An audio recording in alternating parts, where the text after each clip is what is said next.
Is it recording? What's up guys? Alright, so today I'm going to be talking about the Sumo Deadlift and a real easy trick that you can use to help alleviate some issues that you have in your hips. So I've got Britt here, some of you might know him. He's going to be helping us out with some demonstration stuff. So a lot of people kind of complain that when they do Sumo Deadlifts they get pain in the hips, or doing too much Sumo Deadlift volume hurts the hips. And this could be obviously due to a range of reasons, and I'm going to present one of those reasons. And if this is applicable to you, have a go and try and alleviate this issue in your deadlifts. It'll improve your technique, it'll help you lift more, but more importantly, it'll alleviate pain and you'll be able to do more training volume and get stronger in the process. Okay, so one of the complaints that people, present is that when they do Sumo Deadlifts, it hurts their hips. And the reason that I'm going to present that this might be the case for you is that you're putting yourself in a position that your hip joint can't get into. So you don't have that range of motion there. So people always say, like, I want to, JP, what are some good ways, some hip mobility drills? I want to try and mobilize my hip. But oftentimes you don't need to mobilize your hip, you just need to put yourself in a position that's not so demanding on your hip. The two things that you're going to be doing that will be causing big demand at the hip are sitting your hips too low, number one. Number two, arching your lower back. What do I mean by that? So Britt's going to show us. So he's going to pretend to take a sumo stance. Cool.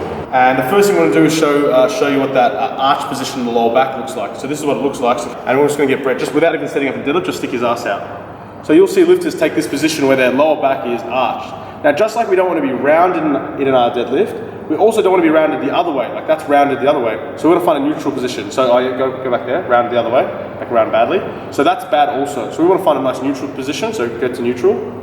There. So that's a nice neutral position, a nice healthy lordosis in the lower back. Again, sticking your ass out too much, do that again. That's a really bad position to be in, not only for your lower back, but it jams up the anterior part, the front part of your hip. So we don't want to be in that position.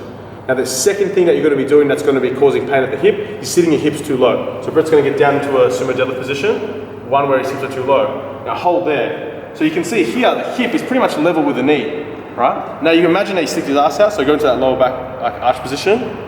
Stick his ass out, there he goes. Like he's really trying to have a flat back, because that's what people are trying to think about. Hips are really low, and that's really jamming up the front of his hip, right? It's really, really uncomfortable.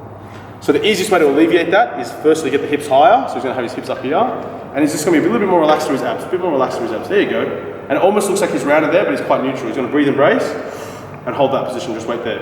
So now you can see his hips are much higher above his knee, and he's not gonna be getting as much demand at the hip. There's less range of motion demand at the hip. There you go. Oh, perfect. Cool. So again, by being in that position with your hips slightly higher and your pelvis in less anterior pelvic tilt, so you're not in anterior pelvic tilt, more neutral, you're going to be demanding less range of motion at the hip, at the acetabulum, femoral joint. Okay. So again, one more time, we'll just quickly have a look. So we don't want to be in this position. We don't want our hips too low. Hips low with the arch back, so really arch your lower back. Like this is the position a lot of people try and get themselves into. Doesn't work, it's really closing down the space in here. Instead we want hips up a little bit more, and a nice neutral position, and that's where we want to lift from. Alright, so go over some of your deadlifts, see if you're getting into this incorrect position that I've presented, and try and alleviate some of that technique, and see if it helps out. If you've got any questions, leave those questions in the comment section below, and I'll be happy to help you out. Thanks for watching.